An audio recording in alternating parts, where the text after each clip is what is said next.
कल के वीडियो को आपने देखा होगा तो उसमें साफ शब्दों में मैंने बोला था कि पटना हाईकोर्ट के द्वारा बिहार राज्य सरकार के द्वारा जो बीएड अभ्यर्थियों को प्राथमिक में शामिल कराए जाने के संबंध में एप्लीकेशन ले जाया गया था वो रद्द कर दिया गया है। साथ ही साथ जो क्लेरिफिकेशन मांगा गया था उसमें पटना हाईकोर्ट ने साफ शब्दों में कहा है कि कोई कन्फ्यूजन है ही नहीं, सुप्रीम कोर्ट के तीनों जजमेंट बिल्कुल अपने जगह पर बिल्कुल स्पष्ट है। और राज्य सरकार की जो अपील थी बीएड अभ्यर्थियों को प्राथमिक में शामिल कराए जाने के संदर्भ में उसको पटना हाईकोर्ट ने खारिज कर दिया था। उसके बाद से बहुत सारे सोशल मीडिया पर ये विवाद उत्पन्न हो गया कि इस कोर्ट ऑर्डर में कहाँ लिखा गया है कि बीएड अभ्यर्थियों को प्राथमिक में पटना हाईकोर्ट अमान्य कर रही है।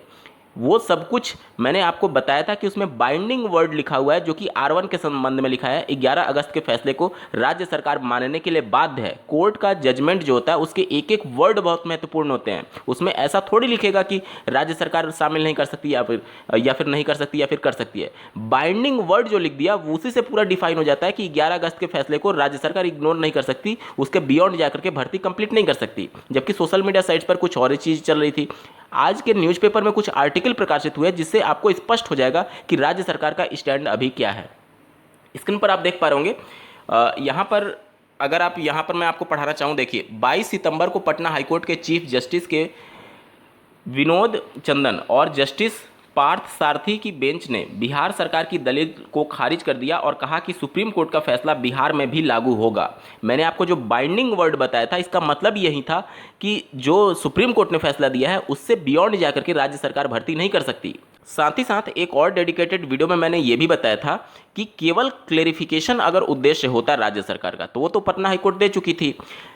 राज्य सरकार क्लेरिफिकेशन उनका उद्देश्य है ही नहीं। वो बीएड को प्राथमिक में शामिल कराने के लिए पटना हाईकोर्ट गए थे और वहां से राहत ना मिलने के संदर्भ में पटना हाईकोर्ट के जजमेंट को, ऑर्डर को उन्होंने सुप्रीम कोर्ट में चैलेंज किया है। वो आप दूसरे आर्टिकल में देख पा रहे होंगे। बीएड डिग्री मामले में सुप्रीम कोर्ट पहुंची बिहार सरकार। अब यहां पर इनका स्टैंड क्या है, क्योंकि देखिए स्टार्टिंग से लेकर के बिहार राज्य सरकार का पूरा अगर आप स्टैंड देखेंगे तो मीडिया में ये बातें आ रही थी कि जब बीपीएससी के चेयरमैन की और शिक्षा विभाग की बैठक हुई थी तो उसमें भी ये बातें निकल करके आ रही थी कि हम सुप्रीम कोर्ट के फैसले का अक्षरशः पालन करने जा रहे हैं और बीएड अभ्यर्थियों के रिजल्ट पर रोक रहेगा। लेकिन अचानक से राज्य सरकार अगर इनके पक्ष में आ रही है, यानी सीधे तौर पर चीज़ों को गुमराह करके और पूरा एक ऐसा माहौल क्रिएट किया गया ताकि कोई भी गुट में विवाद उत्पन्न ना हो। जहां डीएलएड अभ्यर्थियों को पहले विश्वास में लिया जाता है कि सुप्रीम कोर्ट के फैसले का आदेश का पालन किया जाएगा, वहीं बीएड अभ्यर्थियों के संदर्भ में बिना उजागर हुए, बिना मीडिया में बताए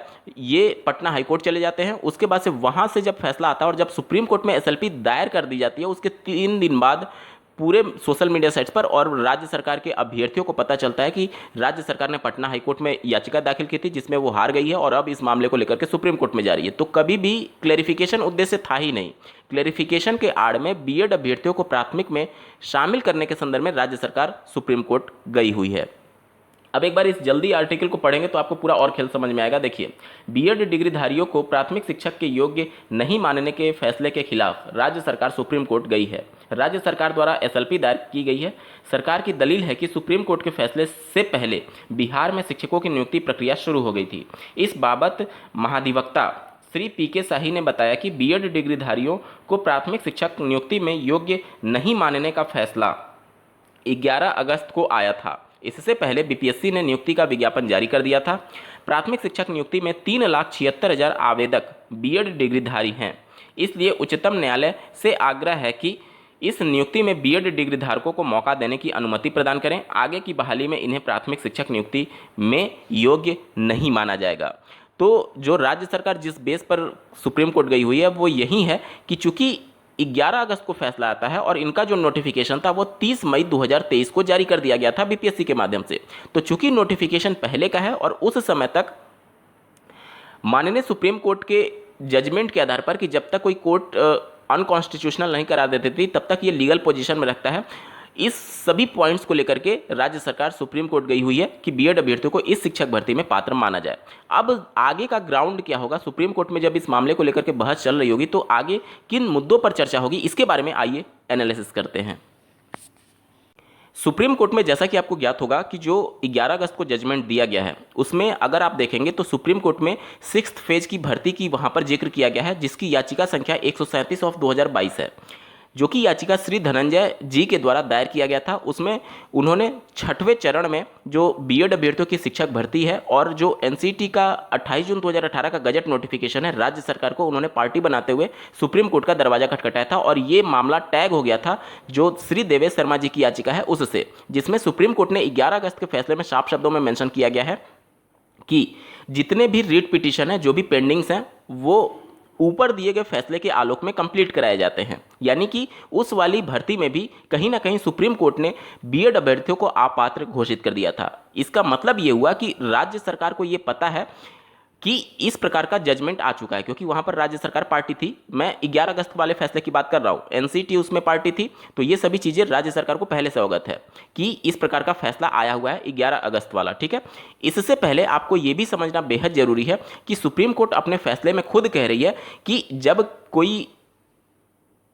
रेगुलेटरी बॉडी किसी भी नोटिफिकेशन को जब कोई कोर्ट अनकॉन्स्टिट्यूशनल करार देता है तो वो लीगल पोजीशन उसका खत्म हो जाता है। 25 नवंबर 2021 को पहली बार जोधपुर हाईकोर्ट ने इसके संबंध में फैसला दिया था। उसके बाद से जोधपुर हाईकोर्ट ने जब इसके संबंध में फैसला दे दिया तो यानी कि 25 नवंबर 2021 से उसका लीगल पोजीशन खत्म हो जाता है। सुप्रीम कोर्ट में जब ये मामला गया तो सुप्रीम कोर्ट ने कभी भी इस मामले पर रोक लगाया ही नहीं, यानी कि सुप्रीम कोर्ट भी मान रही थी कि इसका लीगल पोजीशन खत्म हो गया। तो इस फैसले के लागू होने की प्रबल संभावना जो है वो 25 नवंबर 2021 से है। चलिए मान लेते हैं कि उस समय एनसीटी ने कोई गजट नोटिफिकेशन नहीं निकाला, तो क्या राज्य सरकार को इस फैसले के बारे में अवगत था? चूंकि 137 ऑफ 2022 में राज्य सरकार भी वहां पर रिस्पोंडेंट थी, यानी कि राज्य सरकार को ये सभी चीजें अवगत थी कि एनसीटी का गजट नोटिफिकेशन जो है वो जोधपुर हाईकोर्ट से रद्द हो चुका है 25 नवंबर 2021 के फैसले के बाद से, और ये मामला विचाराधीन है सुप्रीम कोर्ट में। बावजूद इसके जो नोटिफिकेशन 30 मई 2021 को जारी किया, माफ कीजिएगा 30 मई 2023 को जारी किया जाता है, उसमें इसका जिक्र नहीं किया जाता है कि जो भर्ती है वो माननीय सुप्रीम कोर्ट के फैसले के अधीन रहेगी। इससे पहले आपने देखा होगा कि जब मामला केवीएस की भर्ती का था तो उन्होंने साफ शब्दों में अपने नोटिफिकेशन में लिखा था कि ये जो भर्ती प्रक्रिया है ये सुप्रीम कोर्ट में दायर एसएलपी के अंतर्गत है। यानी कि यहाँ पर कहीं ना कहीं राज्य सरकार की गलती मानी जाएगी कि जब सुप्रीम कोर्ट में मामला लंबित है तो उस मामले को आपके संज्ञान में था। डीएलएड के अभ्यर्थियों ने भी आपको ज्ञापन देकर के बताया, साथ ही साथ आप चूंकि वहां पर एक पार्टी थे 137 ऑफ 2022 वाले मामले में, और इन सभी मामलों में आपको निश्चित तौर पर नोटिस आया होगा, यानी आपको ये सभी चीजें पता थी। बावजूद इसके अगर नोटिफिकेशन में मेंशन नहीं किया गया तो ये राज्य सरकार की गलती मानी जाएगी। ये चीजों का सुप्रीम कोर्ट में जवाब देना होगा। दूसरा, आपको याद होगा कि 30 मई 2023 को जब नोटिफिकेशन जारी होता है उसके बाद से 22 जून को श्री भगवान कृष्ण जी के द्वारा सुप्रीम कोर्ट का दरवाजा खटखटाया जाता है कई मामले को लेकर के, जिसमें पहला जो मामला था वो 28 जून 2018 के गजट नोटिफिकेशन को रद्द करते हुए जो पूरी भर्ती प्रक्रिया है उस पर स्टे देने की मांग की गई थी।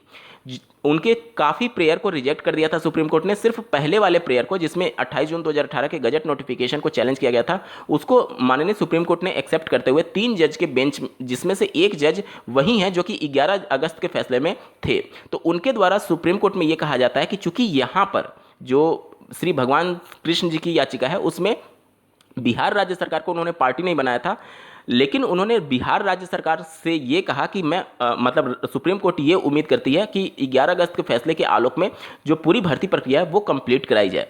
इसी सब को लेकर के पटना हाईकोर्ट में जो राज्य सरकार वो चली जाती है। पटना हाईकोर्ट ने साफ शब्दों में कहा है कि राज्य सरकार पूरी तरीके से बाउंड है। जो 11 अगस्त का फैसला था और जो 29 अगस्त का फैसला था, 28 अगस्त का फैसला था सुप्रीम कोर्ट का, उसको बियॉन्ड जाकर के और उसको इग्नोर करके राज्य सरकार भर्ती को कंप्लीट नहीं करा सकती है।